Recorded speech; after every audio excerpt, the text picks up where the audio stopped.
Web3 TV. Hello and welcome to Web3 TV. I'm Lisa Amnegard and today we're at Token 2049. Joining me right now is Steven, Director of Tiamonds. So thank you so much for joining me today. Hi Lisa, thanks for having me. So very happy to be here. Is this your first time attending a Token 2049 event? No, absolutely not. We were here last year already, so it's my second time. So how are you finding it this time around? I think it's amazing. I think we see a lot of people joining, a lot of people talking about the subject that excites me the most, let's say, in the crypto industry. It's about tokenization, and it's very exciting. And why does that excite you? First of all, because we are a project, Tiamonds is tokenizing real-world physical assets. And I see, first of all, there's a lot of interest into that industry. And I see how other companies are doing it. And the more competitors you have, the more traction it gives also to our space. Definitely. So when we talk about physical assets that you're tokenizing, what kind of assets are you looking at right now? So we started with a small collection of diamonds, like 100 diamonds, like 2 years ago, and we got a lot of traction and interest into that. And we grew up to, we have nowadays 25,000 investable diamonds on the platform. And lately we launched tokenized gold bars. Yesterday, just before Token 2049, we launched tokenized silver bars. And we did also a launch 2 weeks ago of tokenized sapphires coming from Sri Lanka. Interesting. And so how much is the token of a diamond? So it depends, you know, it's like a car. A diamond is like a car. You can have a Lada, for people who know what is the brand of Lada, or you can have a Porsche. Basically, you can have any kind of diamonds. We start on the platform at around $200, and it can go up to $1 million. Basically, we want to democratize the access of assets to anyone. So for every kind of wallet, we have either a stone or a gold bar on the platform. And how much can investors potentially make from tokenizing rare minerals? So first of all, there's a lot of traction into gold. So a lot of people who invested with us like a month ago made already 10% return on investment on gold bars. That's one. And then when you purchase rare assets, either very rare diamonds or rare sapphires, there is potential very interesting return on investment. I don't give financial advice here.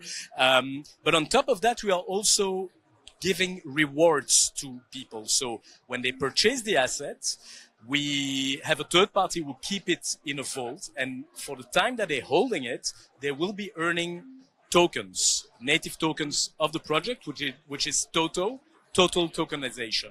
It's like a rewards program, like you have in miles for airlines. And where are these rare minerals kept?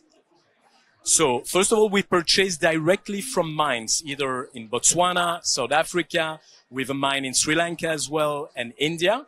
And then we ship it to Liechtenstein, where our partner LCX is a physical validator. They will authenticate and validate every asset, and then we are keeping the asset in a third-party vault in Liechtenstein as well, where we are insuring the asset, and once this is done, we are tokenizing it. Once it's tokenized, it can be traded, gifted, or even redeemed by anyone.